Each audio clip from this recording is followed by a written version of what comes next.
1889 година по проект на архитекта Сава Димитриевич. Английският механизъм е монтиран от Отон Иванов с подвижник на Левски и Бенковски. Часовникът е безупречен. Никога не изостава повече от 5-6 секунди на седмица.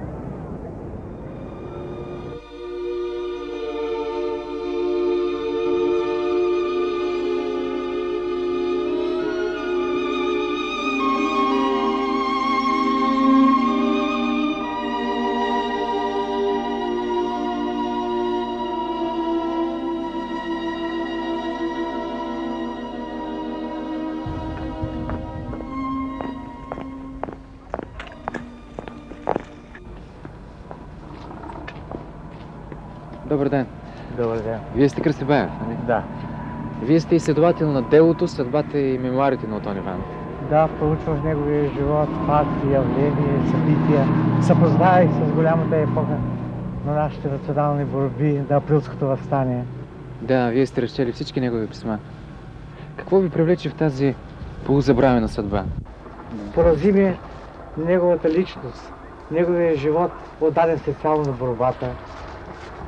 Порази ме неговия чист и безкористен патриотизъм. Неговата голяма отговорност пред историята и най-вече неговата скромност. Прави странно впечатление особеното име на този наш народен деец – Отон. Името му не се среща често. Запомня се изведнъж. То говори за някакъв чужд, не български произход. Да, има нещо верно в това. Прадедът на Отон Иванов, Хаджи Динчо, участник и ръководител на въстанието в Белоградчик, уловен и обесен в Видин. По-късно потомство му се преселва в Пловдив. Там се погърчва. Кръстникът, гракоманин, кръщава с правнукът на Хаджи Динчо на името на тогавашния гръцки крал Отон. Като младеж, Отон Иванов научава от свой сродник от Враца, който е дошъл да учи в Пловдив, в българско училище, че той е българин, че изобщо във Враца няма грък. Тогава това прави поразително впечатление на Отон Иванов. Той започва да учи български език, четмо и писмо, прочита на един дълъг горски пътник на Раковски и се връща към българското. Става вън защит на българщината и враг на гракоманите в този край. Ако иска да ви покажа една снимка, заповядайте. Да.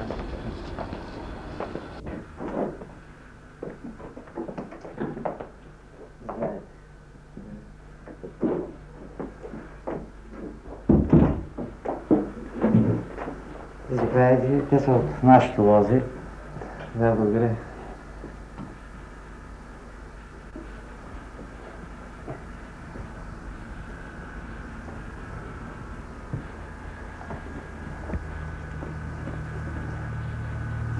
Ето какъв млад и красив мъж е бил Отон Иванов през уния години.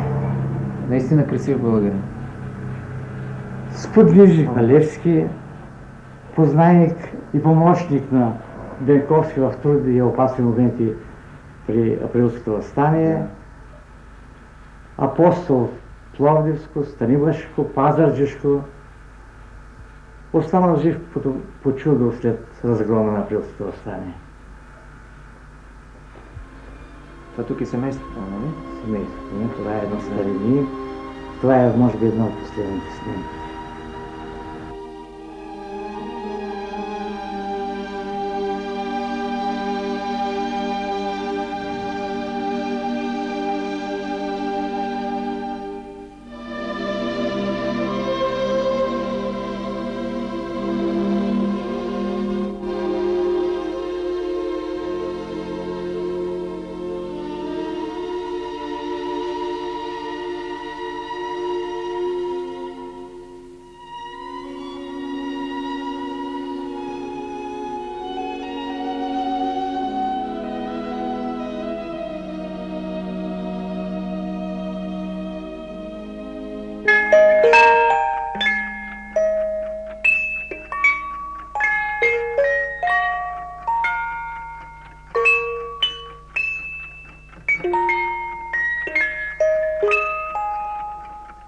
А бихте ли ни казали от кого е наследил часовникарския занаят? много стар занаят, предаван от човек на човек. По-големият син на Хаджи Динчо също участвах в Белоградчишкото въстание, забягнал през Румъния в Виена, там научава часовникарския занаят, завръща се в България, не се заселва във Враца, а в Пловдив. Там той изучава своя племенник на часовникарство, той своя син Отон Иванов.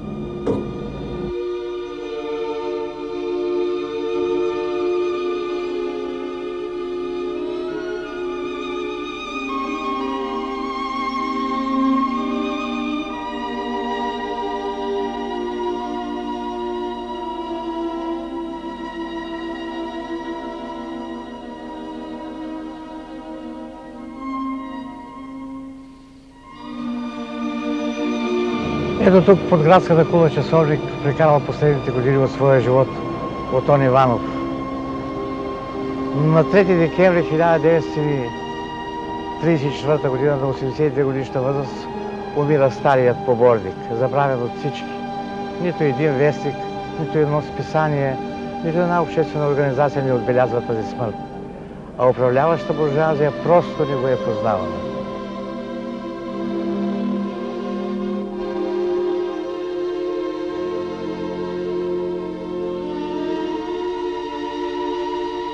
Този часовник е безупречен.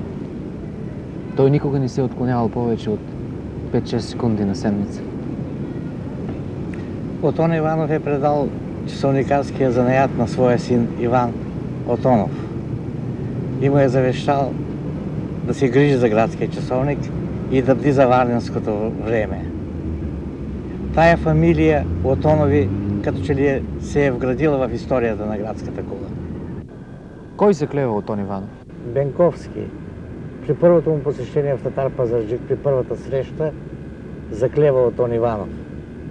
Отон Иванов от своя страна заклева много хора в Татар Пазарджишко, Пловдивско, в Санимашко. По-късно подродопските села той води по време на въстанието към Пловдив. А съществува ли такъв документ, който удостоверява това? Да, има такъв документ, подписан от 4 оцелели заклятници. Той гласи следното. Ние, българи от Станимака, удостоверяваме, че през априли 1876 година в града ни пристигна Отон Иванов пак потайно, направи събрание в къщата на Павел Костов и като ни убеди, че и ние трябва да се готвим за въстание, заклени. Заклевам се да отдам силите си и имота си, ако да трябва и живота си, за делото на България. Ако се замърся с предателство, да ме постигне позорна смърт.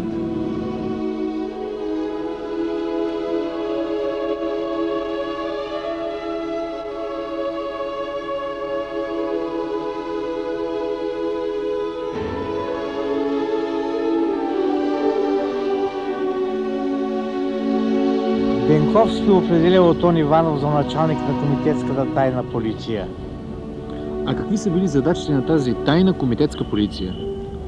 Бенковски казва на Отон Иванов: такава длъжност ще има само тук, защото в Пазарджик, защото по-влиятелните хора само с убеждение не влизат в комитета, па и предателите трябва да се чистят. Отон Иванов организира личната охрана на Бенковски. Хайдут Тодор от село Радилово, синът му Иван, Хайдут Тодор от село Саладиново, Трендафил дочката, Никола Илиев. По-късно тези хора влизат в състава на тъй наречената хвърковата чета на Бенковски. Много близки и предани на апостола хора. подбрани и проверени от Отон Иванов.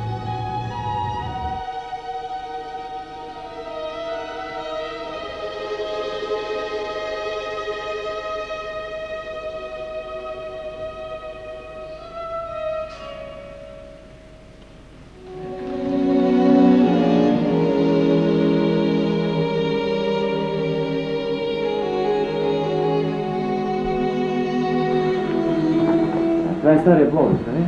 Да, ето преписката за Пловдив на Отон Иванов. Преписка, създател на миналото, Стоян Зенов. Да. И коя е била мисията на Отон Иванов в Пловдив?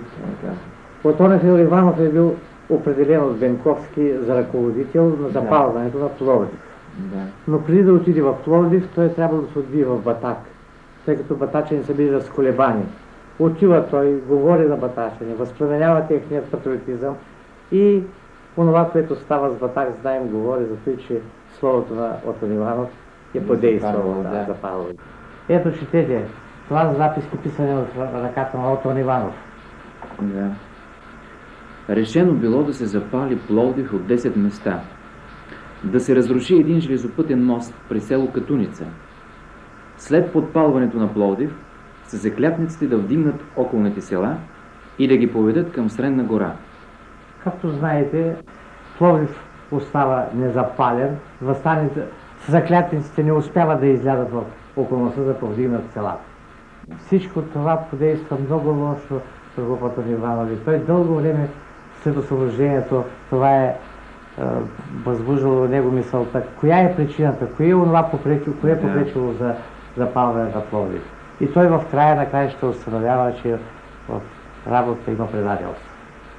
А това не е ли повод за написването на неговите кратки бележки? Ето това са неговите кратки бележки по въстанието.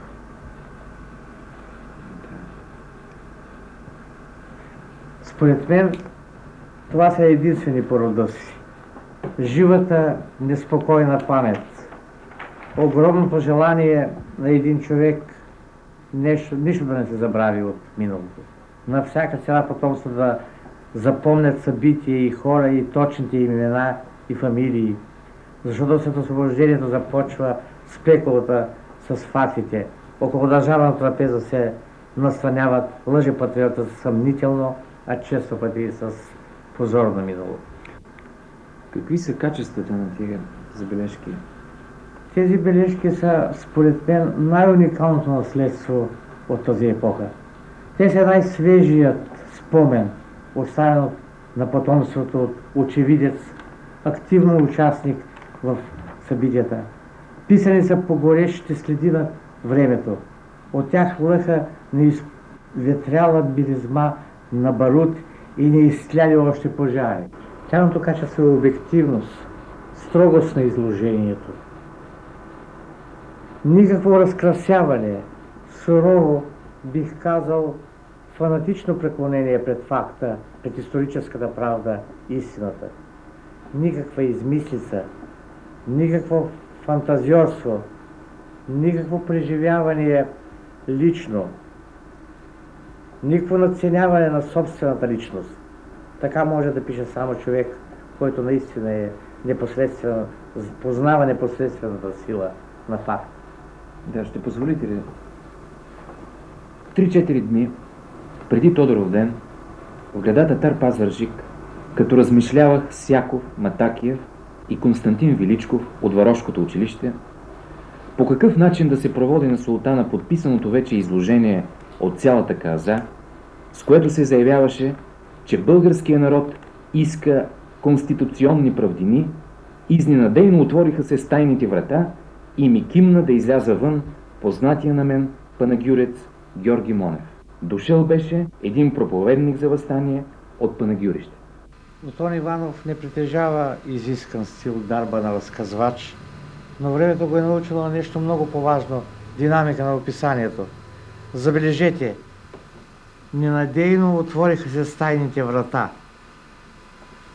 От този момент се отваря и вратата на спомените бързо, поревисто руква реката на невъздържаната изповед на миналото. Категорично се изменя смисъла на целта на борбата. От някакво изложение до султана към революция.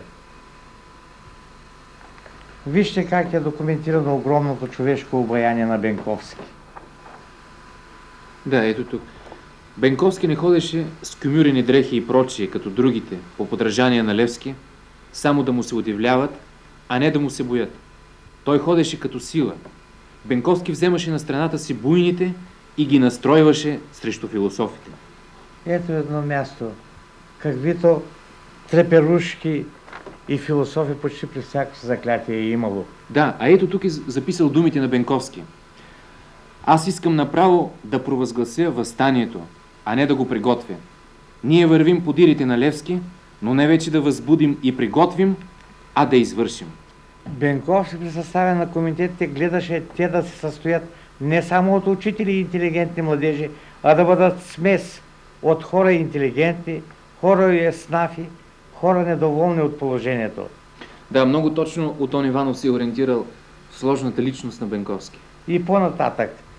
Ето как действаше Бенковски за тази Пазарджик и част от Пловдивски окръг и в съде блик на огън и кръв, който не можа да извърши никой друг апостол. Да, за себе си нито дума. В кратки бележки Отон Иванов завършва с там, където други би почнал на негово място. За себе си почти нищо не казва, защото личните неволи и лични нещастия са незначителни пред огромното нещастие и трагедия на целият български народ. Своеволно изповядах, че аз съм главният виновник, който с подлъгване и заплашвания застави изказвачите да се готвят за въстание, следствие на която ми постъпка всичките против мене изказвачи от Пазарджик и Пловдив се освободиха, а само Димитър Свещаров от моите показания пострада, когото аз смятах убит от бой в затвора, с когото наскоро щяха да ни обесят. Ако не бе последвала заповед въобще да се спре обесването. Окачи ми се верига на крака завечно, която носих до 18 май 1878 година от Цариградската и Кипърската Терехана, а вследствие Сан-Стефанския договор се освободих.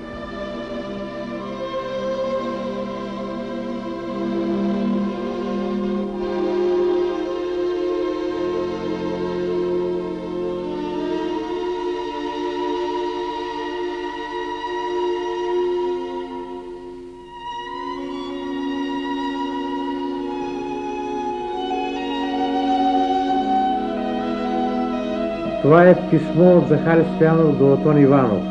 Едно от писмата. Първото. Приятелю Отон, моля, имай добрината да ми направиш следната услуга. Ти живееш близо до Батак. Срещаш с много батачени. Следователно имаш възможност да събереш долните сведения. Първо, Бенковски или Волов са ходили в Батак. Второ, какво е било числото на нападающите башибозуци? Трето, имало ли е черешови топове? Четвърто, как се казва черквата, която стана клането? Пето, кой зарови убитите? И така нататък, и така нататък. А ето и отговорът. Приятели Стоянов. Първо, Ванков, Волов, ходи в Батак. Второ, числото на нападающите башибозуци е било 15 000. Трето, имало е 2 топа, букови. Четвърто, черковата, в която стана клането, се казва Света неделя.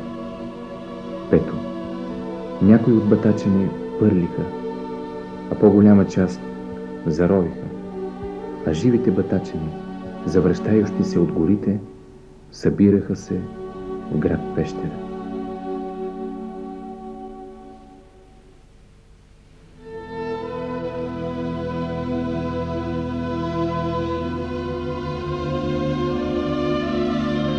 Отон Иванов е бил първият, който съм бил Захари Стоянов с материали по априлското въстание и по планета Батак. Так явява се своеобразно и първият критик на неговите записи. Недоволен от това, че Захари Стоянов много пъти е месил в своите записки своите лични преживявания, странични впечатления неща, които са според Отон Иванов несъвместими за такова едно сериозно произведение. А може би Отон Иванов е бил прав? Може би е бил прав, а може би и не, защото смятам, че Отон Иванов не е разбирал художествено-емоционалната страна на произведението на Захари Стоянов. Това именно, което прави контакта между читателя и между автора. И ми се струва, че да няма популярност на произведението на Отон Иванов, на неговите записки по Априлското въстание, до голяма степен се дължи именно на това, че той съзнателно е прикривал и потискал своите преживявания и своите емоционални чувства. Да, но това има друга стойност. Може би да, но това е всичко.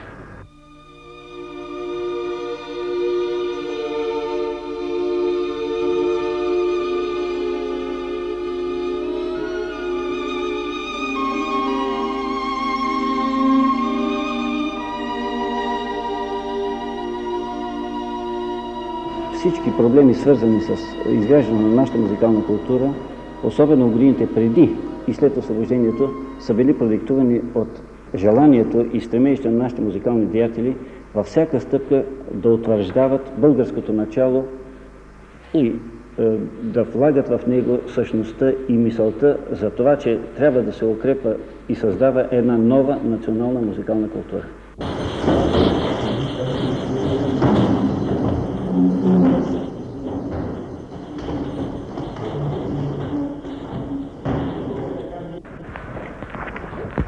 Вие сте потомък на Отон Иванов? Да, аз съм негов внук. Помните ли? Той почива преди 45 години и моите спомени са твърде бледи, но това, което допълнително съм слушал, чел, спомените неговите от негови близки, снимките, които имам, неотразимият поглед, който той има, като че го правят жив пред мен. Бихте ли разказали някакъв интересен епизод от живота ми?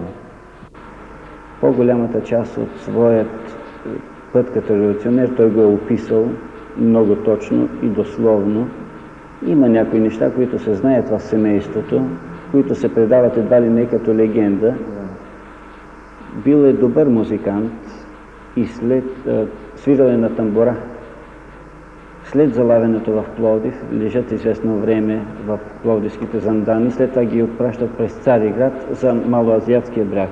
В Цариград престояват известно време и по това време именно се разчува, че в затвора в Цариград има един гелурин, хайдутин, който свири добре на тамбура. Това донасят на султана и Отон Иванов е изпратен в двореца да свири на султана. Свирил е и то в клетка, тъй като все пак са се опасявали от него. Какво друго е обичал дядо? Хората, природата, земята. Даже си спомням един епизод такъв. Това е един от спомените, който имам. В нашия двор имаше храст, трендафилов храст, който той особено пазеше. Аз като малък и не твърде прилежен, а твърде буен, късах листенца и цвета от този храст, за което с него имахме доста големи неприятности. Какъв беше характерът му? Човек твърд, непримирим, бих си послужил с думата серд и хатърсъс. Така са го запомнили неговите близки. Не обичаш да му се противоречи, особено когато той е смятал себе си за прав. Не става въпрос за обществени проблеми, където е бил непреклонен, но даже и в семейството и в средата на близките си. Щедър човек ли беше? Щедър. Било е някъде около 91-2 година във Варна, когато той се установява. Срещу нас е била къща на Добри Христов, тогава ученик в мъжката гимназия. Добри Христов е свирил на пиколо, обичал е музиката. Това не е останало незабелязано от нашите близки. И даже баба ми е посъветвала Добри Христов да помоли Отон Иванов да му отстъпи една от цигулките си. Как мислите? Дали е виновен характерът му за неговата непопулярност? Той би трябвало да има друга съдба, нали? Аз мисля, че това е достоинство. За мен популярността не се покрива със значимост. Отон Иванов е служил на своя народ.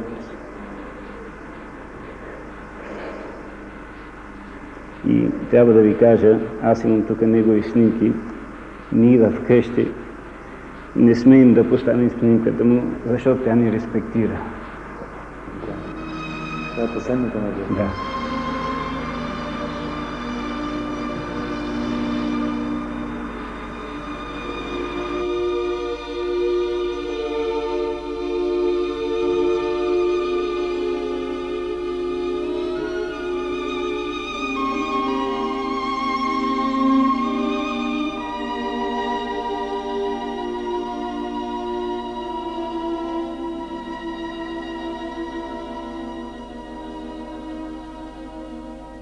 Как мислите, защо този талантлив и мъжествен човек е останал неизвестен? Кои са причините? Причините са в неговия характер и в неговите убеждения. Характерът е суров, безкомпромисен. Той свято тачи историческата правда и истина. Буржуазно капиталистическа България е чужда за него. Той е нейно отрицание. Осъжда политическата деградация на Стамболов, на Захари Стоянов, скъсва с тях. Той е един от малцината поборници, които свързват идеите на нашето възраждане, идеите на национално-освободителни борби с идеите на тесните социалисти.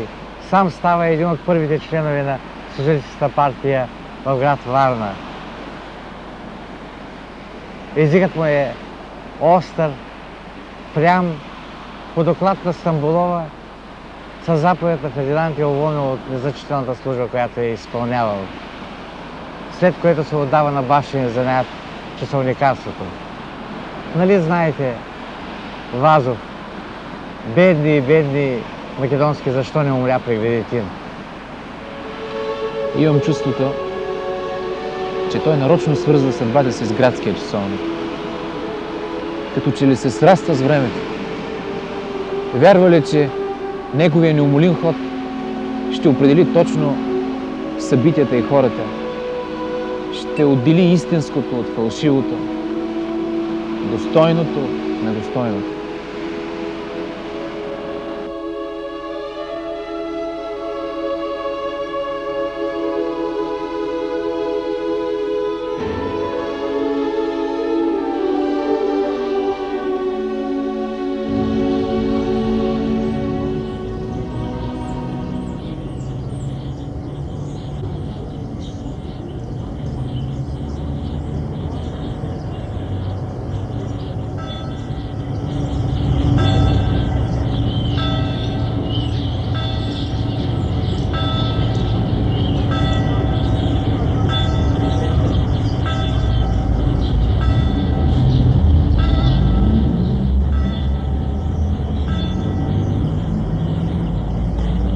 Този часовник е вече на 90 години. Монтиране от Отон Иванов, сподвижник на Левски и Бенковски. Дълго време часовникът отброявал часовете по два пъти. Втория път за онези, които не са преброили добре или са били разсеяни.